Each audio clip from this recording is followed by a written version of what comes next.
As Joe Biden continues provoking a war with Russia, more evidence is piling up that the entire conflict is designed to protect U.S. military labs conducting illegal biological experiments. One America's Pearson Sharp explains.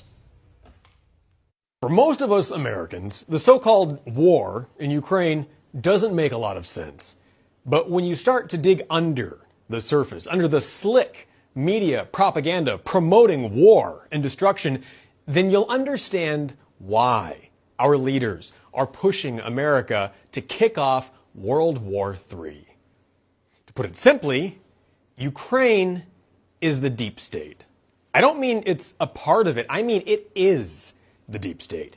Ukraine isn't even its own country anymore. It's been bought and sold by the West for the West, and a Western puppet has been put in power to do the bidding of his Western masters. President Volodymyr Zelensky isn't the leader of Ukraine. He's an actor who was hired to play a part so Washington can continue using Ukraine as its own personal money laundering piggy bank and bioweapons playground. Those biological and chemical weapons facilities the mainstream media won't talk about? Yeah, they're real.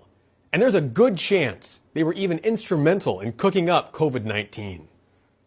Independent journalist Clandestine exposed the evidence on Twitter, pointing out the whole operation started back in 2005, when then-Senator Barack Hussein Obama took a trip to Ukraine with Senator Richard Lugar to inspect former Soviet weapons facilities.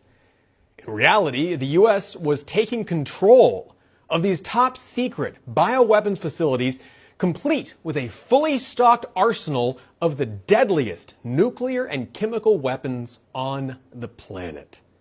And for the next decade and a half, top-secret U.S. government research was carried out in these labs, without any oversight or accountability. That's how Joe Biden and his son Hunter were able to get their foot in the door with Hunter's company, India and Africa, South America. The smaller tribes didn't have any government, didn't need any. They could sit down and talk out their problems, decide where to plant crops, to hunt. It was just a big family, really. But when the number of people got up around 500, if there wasn't any government, the strongest people would take advantage of the weakest. Every time, without fail. They would enslave, rape, steal, enrich their lives at the expense of other people's lives. Government's man's way of trying to control our behavior, but it can't be controlled. That's what we are. Sooner or later, the kind of people that would enrich themselves at your expense, we use the government to do it. And mark my words, one day they'll create laws to control what we say, how we think. They'll outlaw our right to disagree if we let them. That little Ukraine is valiantly defending itself against the monstrous giant Russia. And its only hope is for the United States to take a stand for freedom and democracy. Except that isn't the case at all. It's a convenient story, but it's a lie. This war was manufactured from the beginning by the globalists and the tyrants in Washington, and designed specifically to cripple our economy and plunge the world into a massive depression, which would help centralize the globalists' power. Don't believe me? Just listen to the globalist puppet master himself, George Soros. I set up a foundation in Ukraine before Ukraine became independent of Russia. And the foundation has been functioning ever since. There is one person who was very deeply involved in Ukraine, and that's Biden. He had a lot more patience than I had in trying to convert Poroshenko into a democratic leader. But the opportunity to generate a united Ukraine getting it right is within your grasp. And we want to be your partner, your friend in the project. And we're ready to assist. There is one person who was very deeply involved in Ukraine, and that's Biden. Let that sink in. George Soros has already been thrown out of Russia and Hungary, his home nation, for meddling in their affairs with his Marxist Open Society Foundation. Now we can see why. Soros, working along with Joe Biden and the globalist hegemony, is toppling governments and installing puppets like Volodymyr Zelensky to do his bidding. And now you have this same man predicting that the Russian invasion of Ukraine will spark a third world war, maybe leading to the end of all mankind.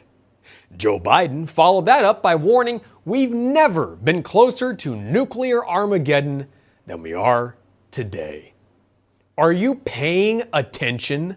They are trying to start World War III. They are trying to provoke Russia into starting Armageddon. Why? Power. Power and control. Why do you think we're sending tens of billions of dollars to fight a war in Ukraine that we have no business in when less than a quarter of that amount could have secured our own border? No, Biden and the globalists knew that putting troops on Russia's doorstep and opening the door for Ukraine to join NATO would provoke President Putin into retaliating. They even admitted it back in 1997, 25 years ago. I think the one place where the greatest consternation would be caused in the short term for admission, having nothing to do with the merit and preparedness of the country to come in, would be to admit the Baltic states now in terms of NATO-Russian, U.S.-Russian relations. And if there was ever anything that was going to tip the balance, were it to be tipped in terms of a vigorous and hostile reaction, I don't mean military, in Russia, it would be that. And now Biden has agreed to send more of our state-of-the-art weapons to Ukraine to fight Russia, announcing he would authorize a new military aid package for air defense systems, which probably means he's sending Kiev some of our advanced surface-to-air missile systems. Each one of those AMRAAM missiles costs you and me over 1.1 million of our tax dollars. They'll probably need a couple hundred of those. And that's on top of all the money we've already sent to Ukraine. The $40 billion aid package this spring, the $10 billion here, the $12 billion there. Can you keep track of it all? Do you know how much money we've sent to Ukraine? Does anyone? They don't want you to know. Search Google and you'll only come up with $15.2 billion since the beginning of this administration. In reality, the best account shows nearly $100 billion has been shoveled into the raging fire of Ukraine's money laundering furnace. That's enough money to solve poverty in America. At least that's what the liberals tell us. So why send all that money to Ukraine?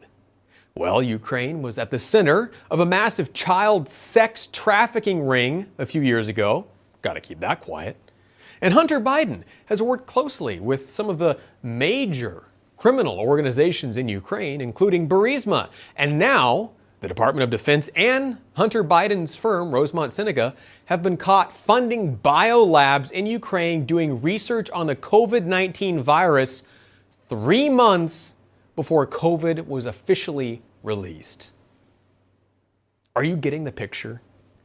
None of this has anything to do with Russia invading Ukraine. This is a smoke and mirrors campaign coordinated with the corporate media to cover up the greatest scam in the history of our nation, maybe the history of the world. But don't ask any questions. Just wave your flag for Ukraine. And remember, as the Democrats cripple our economy and send all our money and weapons to Ukraine to kick off World War III, the last economic reset occurred in 1944 with the creation of the Bretton Woods system. The US dollar replaced the pound sterling as the new world reserve currency. and was convertible to gold at a fixed rate of $35 an ounce. Nations of the world entrusted the Federal Reserve Bank to hold their gold in return for market liquidity. This trust was good up until President de Gaulle of France pointed out that the United States was printing more money than they had in gold reserves to pay for the war in Vietnam, and in 1971 sent a warship to New York demanding their gold back. Days later, President Nixon took the world off the gold standard altogether, allowing the war machine to print endless amounts of US dollars.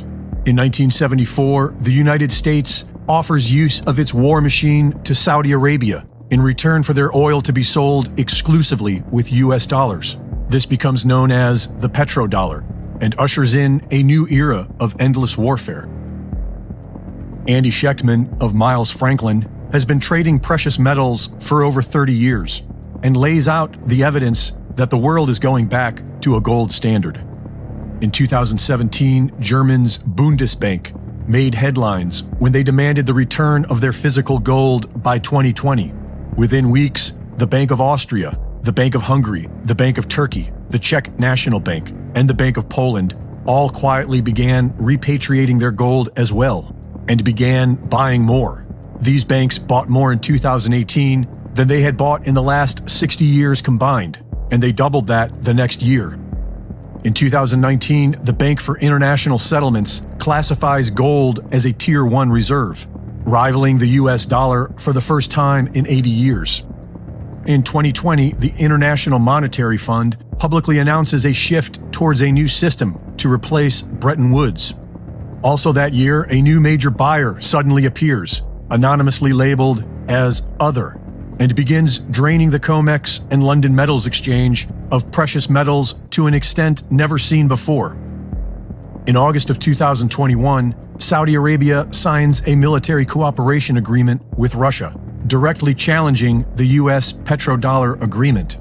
This is immediately followed by the US military's abrupt departure from Afghanistan.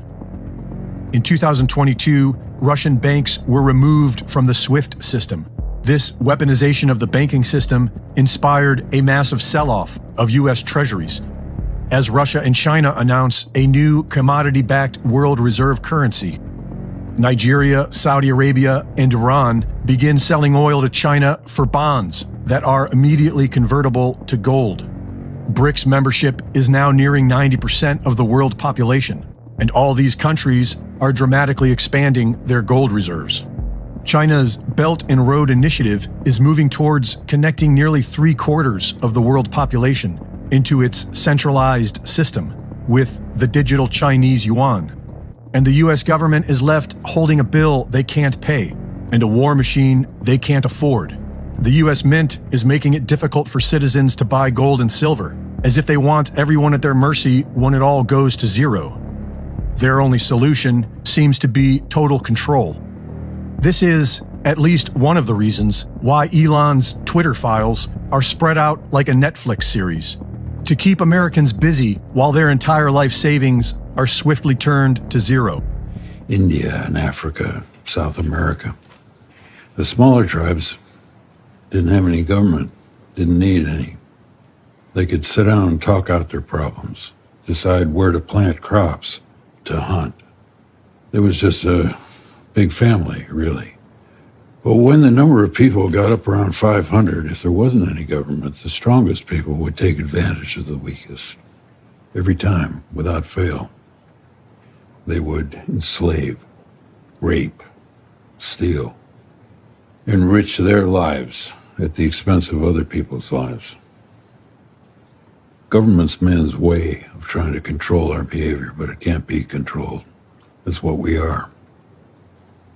Sooner or later, the kind of people that would enrich themselves at your expense will use the government to do it. And mark my words, one day they'll create laws to control what we say, how we think.